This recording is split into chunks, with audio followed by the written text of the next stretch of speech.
Jadi masih tarik-menarik kewenangan itu berdasarkan megang proyek berapa. Karena di situ ada ambil, itu penyakitnya kita nih. Jadi dengan pengawasan yang ketat sehingga ambil yang hilang, orang baru tidak lagi mengerjakan proyek berdasarkan kepentingan itu. Jadi ini yang saya sampaikan ini isu situasi sekarang, Pak. Yang mempengaruhi kita membuat pembagian tugas, pembagian kewenangan. Urusan pemerintahan, saya kira kita pegang Undang-Undang Dasar 45 kita pegang, Pak. Ya, jangan terlalu lengkap, tapi jangan juga terlalu rigid. Di New Zealand kita lihat ada 35 urusan, termasuk urusan gunung berapi. Saya tidak yakin bahwa di undang-undang mereka ada gunung berapi ditulis, tapi dia buat urusan gunung berapi. Nah itu masuk dalam satu tugas dari satu kementerian. Nah, jadi kita juga, saya kira perlu juga melihat apa yang terjadi sekarang. Selama jarang sih nggak apa-apa. Kemudian kalau merubah ini kita harus lihat 3 hal. Aparatur, saya kira kita lihat kembali. Ada aparatur itu berarti ada kelembagaan pemerintah, ada undang-undang dan tata laksana, dan ada SDM-nya. Jadi kita harus sejalan. Karena kita buat itu ideal betul kelembaganya, tata laksananya, tapi SDM nggak kita siapkan. Ini kerjaannya lah, menyiapkan SDM untuk menjalankan itu. Beda tata laksana, beda kualitas SDM. SDM Singapura 1:5 dengan kita. Dikasih tugas berat sanggup ya. Satu anak udah umur 34 tahun bisa menghubungi anggota DPR Komisi 1 untuk minta bicara. Kira-kira begitulah kelasnya ya. Jadi SDM itu nggak bisa terlupakan dalam menata ini.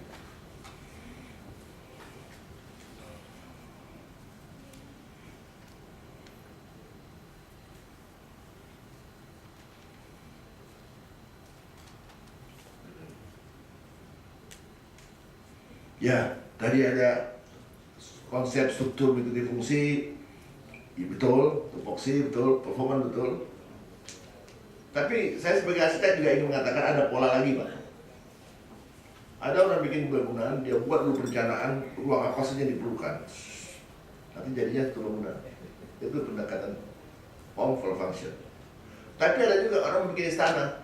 Di istana seperti ini, nanti dia isi gedungnya seperti apa. Jadi bentuknya lebih ideal daripada fungsinya agak dipasangkan dikit.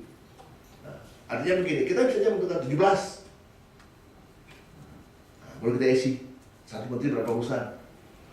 MOSPA yang ada di Korea mengurus soal IT, reformasi birokrasi, dan security. Bisa. Satu menteri tiga urusan.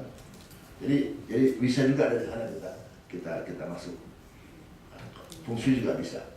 Satu lagi, bagaimanapun tahun depan masih juga koalisi. Di 17 itu boleh sebagai sasaran Pak Agus. Tapi ya 24 lah kira-kira gitu. Kalau enggak nanti partai kecil nggak dapat jatah. Ya mesin, saya kira mesin harus betul-betul sesuai antara unsur-unsur, antara piston dengan blok mesin, saya kira itu sesuai. Tapi memang tidak pernah akurat sekali, karena ini perencanaan ini ada begini Pak, ada perencanaan yang sangat rigid, ya, orang bikin gedung, bikin hotel ini direncanakan rigid sekali, walaupun ada tahapan-tahapan, jadi fondasi dulu langsung bisa dibangun, sambil merencanakan, sambil melaksanakan. Kalau kita tunggu selesai semua perencanaan, mungkin habis waktu 2 tahun. Tadi ada lebih longgar lagi. Kalau orang bikin proyek transmigrasi, Bapak bikin jalan, itu dia kasih alignment aja lurus. 18 kilo. Nanti gambar dengan traktor jalan itu dengan beku itu sekaligus gambar itu juga ada. Jadi ada dua pendekatan. Jadi benar-benar perencanaannya, tapi ada juga konsepnya jadi nanti sampai jalan diterapikan. Karena apa? Kalau kita bicara perubahan ini ada menyangkut pemindahan SDM, pengalihan aset, IT-nya digeser-geser lagi. Ini juga perlu kita mitigasi lah ya, setelah Pak Wamen mitigasi perubahan itu. Saya kira itu aja yang saya bisa sampaikan, karena saya udah minta sendiri yang ngomong di depan luar biasa hebat. Jadi saya cukupkan apa namanya ini, keynote speaker juga namanya. Sambutan saya mudah-mudahan berkenan dan bermanfaat. Assalamualaikum warahmatullahi wabarakatuh. Mohon Bapak Menteri untuk berkenan menerima cendera mata yang akan disampaikan oleh Bapak Kepala LAN. Kami persilahkan Bapak Menteri untuk tetap berdiri di depan panggung untuk menerima cendera mata yang akan disampaikan oleh Bapak Kepala LAN. Kita berdiri dong. Acara di KMP ya kalian ngomong. Bapak Ibu sekalian, kita beri tepuk tangan yang meriah untuk Bapak Menteri Pendaya-gunaan Aparatur Negara dan Reformasi Birokrasi. Terima kasih Bapak. Dan Bapak Ibu sekalian, acara kami kembalikan kepada Bapak Adi Budi Peana untuk melanjutkan diskusi panel. Kami persilahkan. Terima kasih.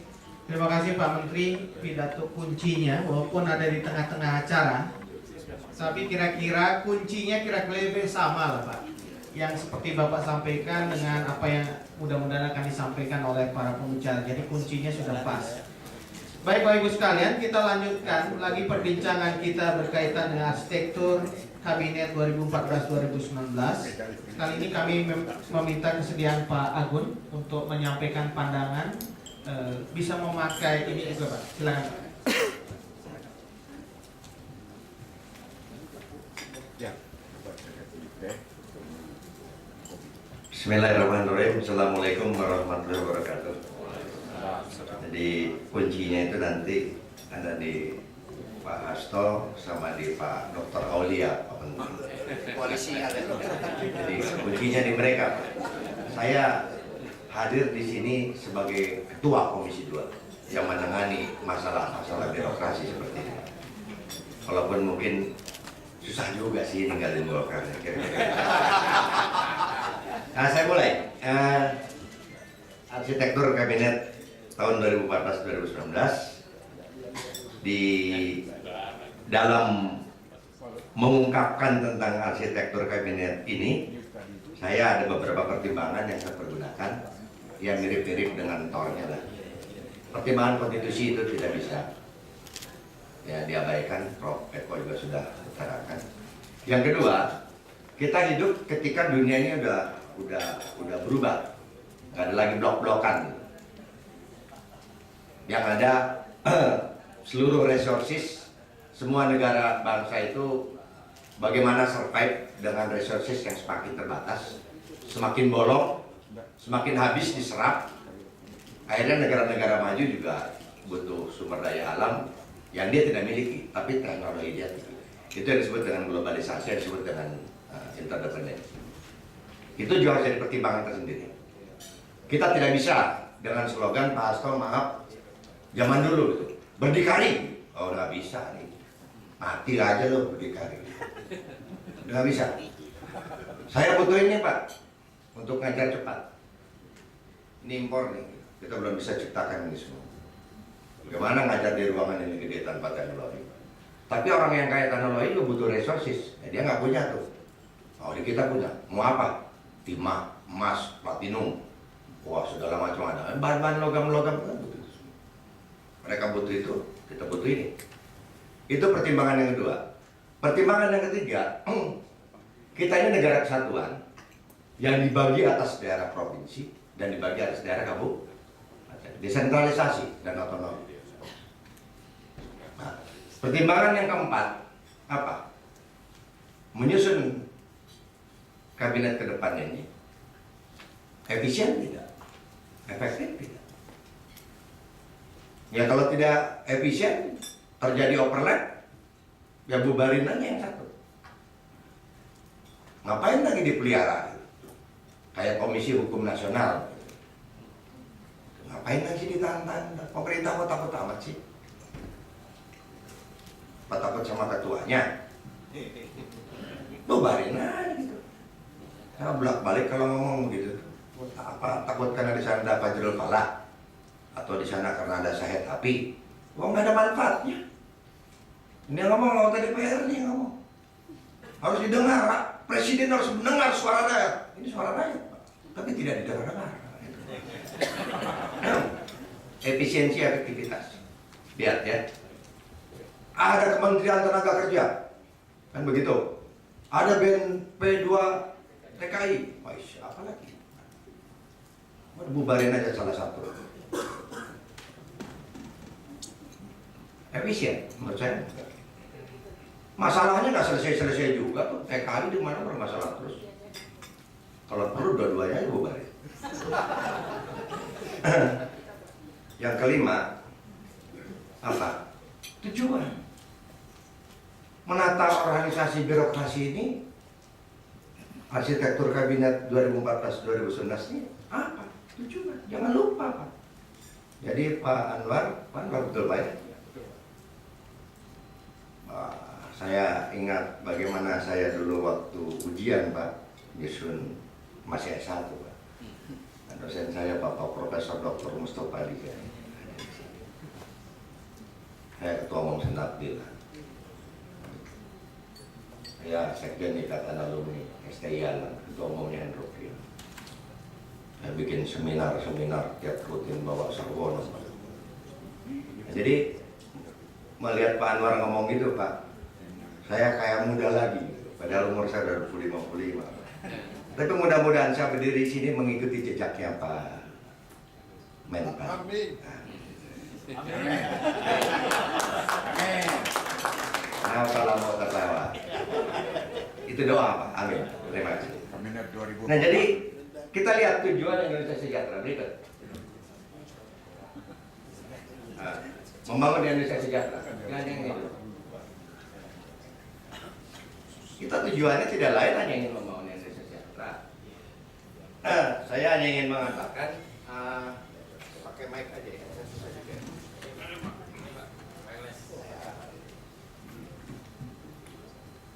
Ini ada bukunya Pak. Bapak bisa peroleh buku ini di Gunung Agung. Membangun Indonesia Sejahtera itu, kalau kita kembalikan kepada konstitusi, maka kemerdekaan itu disusun dalam suatu undang-undang dasar, dalam suatu susunan negara yang berkedaulatan rakyat. Untuk apa? Yaitu setelah Indonesia merdeka, alinea 1, 2, 3, maka rakyat Indonesia dengan ini menyatakan kemerdekaan. Alinea keempat yang berbunyi, kemudian daripada itu, untuk membentuk suatu pemerintahan negara yang melindungi bla bla bla bla, koma, maka kemerdekaan kebangsaan itu disusun dalam suatu undang-undang, dalam suatu susunan yang berkedaulatan dengan berdasar kepada Pancasila. Jadi intinya dimulai dari pemilu sebagai instrumen daripada demokrasi, jelmaan dari prinsip kedaulatan rakyat. Memilih para pemimpin-pemimpinnya, presiden, gubernur, bupati, DPR, segala macam yang menjalankan roda pemerintahan negara. Dia punya kewajiban. Pemilu bukan untuk pemilu, tapi untuk mensejahterakan. Dia hanya sejahtera kalau menghasilkan pemerintahan yang efektif. Pemerintahan yang efektif hanya akan mungkin bisa berjalan kalau undang-undang kementerian negara konsisten dijalankan dengan undang-undang desa yang betul, Pemda, termasuk orang-orang terpilih ini masih terkooptasi di sini, tidak bisa apa-apa. Ketika mesin birokrasinya tidak netral, tidak independen, terkooptasi, terseret-seret kepentingan politik di pilkada dan sebagainya, menjadi tidak efektif. Doakan saja bulan Desember ini ketok palu. Ya, doakan. Baru akan sejahtera kalau pemerintahan ini efektif. Karena para pemimpin dia menjalankan roda pemerintahan yang birokrasinya sudah given. Dia tunduk patuh untuk kepentingan negara, bukan kepada menterinya. Setia itu kepada negara. Orientasinya negara, bukan ke atasannya. Dia dilindungi dan si menteri tidak bisa apa-apa. Geser GO nggak bisa. Seenaknya pindah-pindah sektor nggak bisa. Ada KASN. Nah, baru berkorelasi dengan sejahtera karena nggak bisa lagi tarik. Tapi ini belum. Kalau politik anggarannya juga harus benar. Baru berkolerasi dengan kesejahteraan. Dia baru berkolerasi dengan keadilan. Ini baru dengan sejahtera, Pak. Belum adil. Kalau mau adil, sumber resources keadilan kita itu di undang-undang pertanahan. Di sini yang saya mengatakan penataan kembali seluruh undang-undang sektoral sumber daya alam. Dibereskan di sini. Kembalikan pada pasal 33.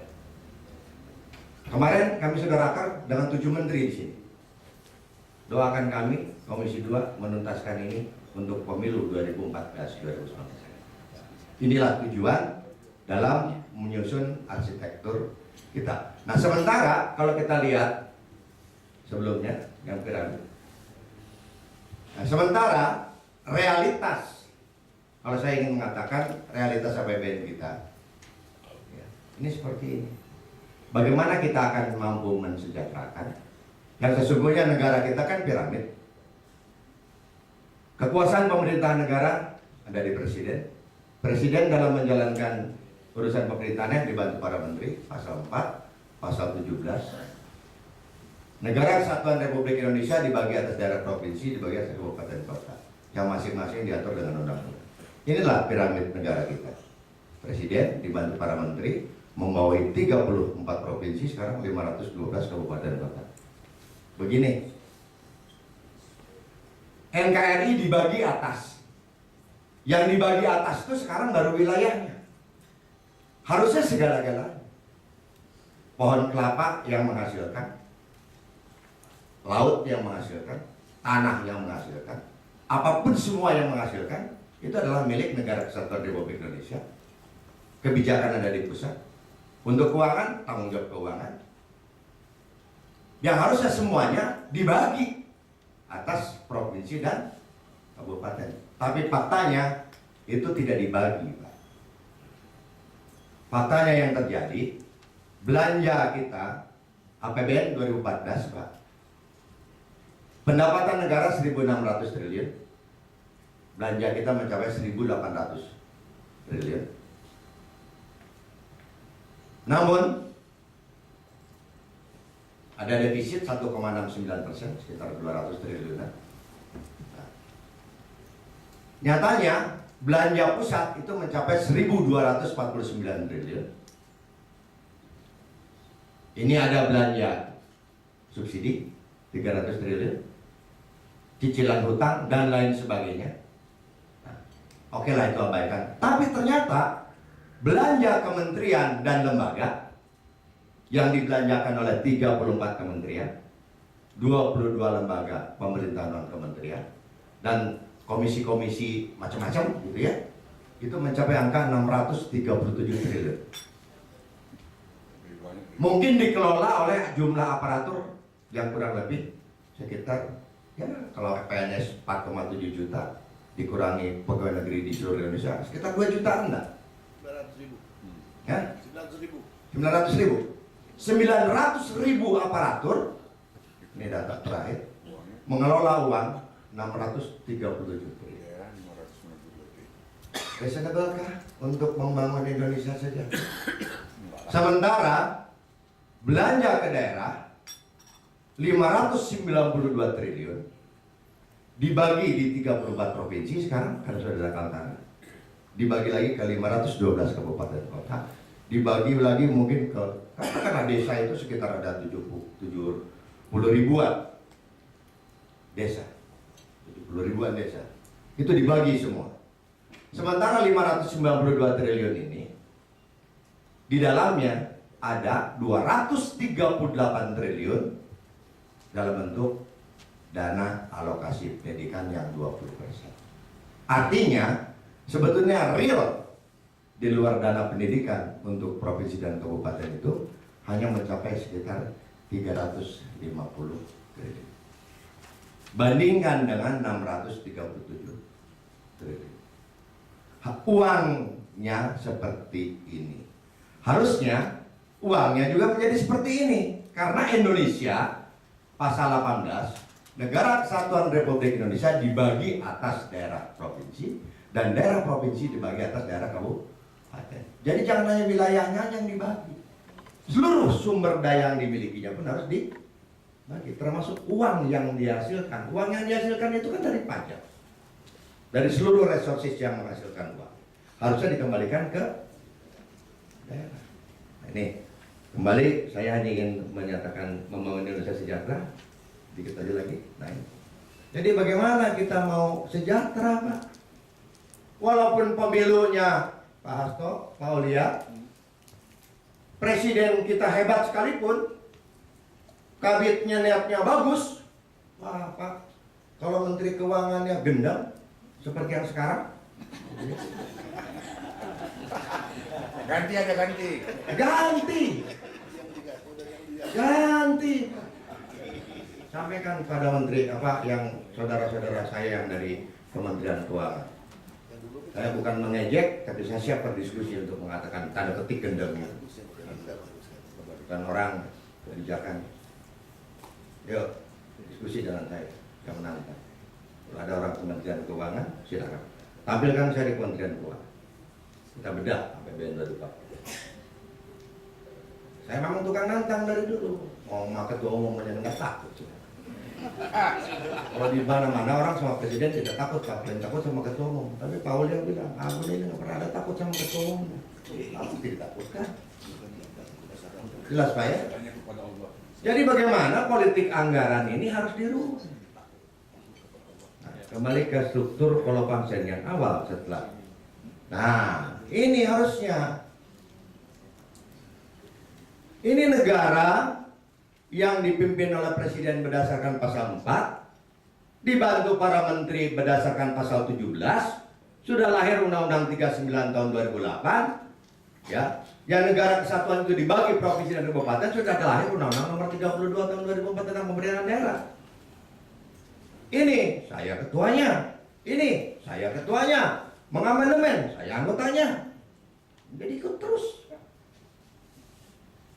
Terlibat, semua proses ini saya terlibat. Mendiskusikan, membicarakan, dan ikut ketok palu memutuskan. Nah, kalau dikatakan tadi, ini kan kalau bicara mengikuti fungsinya presiden tuh memimpin, membuat kebijakan. Presiden kan dibantu para menteri. Menteri kesehatan itu Pak, tidak pernah nyuntik orang. Menteri pertanian nggak pernah bajak sawah. Menteri kelautan nggak pernah nyebur ke laut. Yang turun ya para dokter, ya para penyuluh pertanian. Kan begitu. Harusnya menteri itu bagaimana agar rakyat sehat, membuat regulasi bagaimana rakyat sehat. Bagaimana dokter cepat tersedia. Bagaimana obat ada. Jangan kampanye kondom. Ini pikiran waras Pak. Bagaimana rakyat itu bisa murah, cepat mendapatkan kesehatan. Bagaimana rakyat bisa terlayani dengan baik, dengan regulasi. Nah, dibantu para dirjen sarana medik, dia membuat kebijakan bagaimana tenaga mediknya, obatnya bisa. Artinya, bolehkah dia melakukan fungsi eksekuting yang dikatakan tadi Pak Anwar? Boleh. Untuk yang berskala untuk yang berskala tidak bisa, atau yang memang tidak mungkin dan tidak bisa dilakukan oleh lakukan itu. Tapi di luar itu, Anda hanya turun ke bawah, melakukan bimbingan teknis, melakukan supervisi atas regulasi tentang pelaksanaan kebijakan menteri yang berkaitan dengan A, B, C, D, termasuk melakukan reward and punishment yang dilakukan oleh dinas-dinas di provinsi dan kabupaten. Tidak seperti sekarang. Nah sekarang Pak Menpan, Bapak boleh cek Pak, hotel di Jakarta Pak, mall-mall di Jakarta, warna kulitnya macam-macam. Saya pikir orang Afrika, ternyata orang Papua. Ada kulit bule-bule sedikit, oh ternyata orang Manado. Jadi di Jakarta hari ini, seluruh pejabat eksekutif dan legislatif ada di Jakarta. Betul?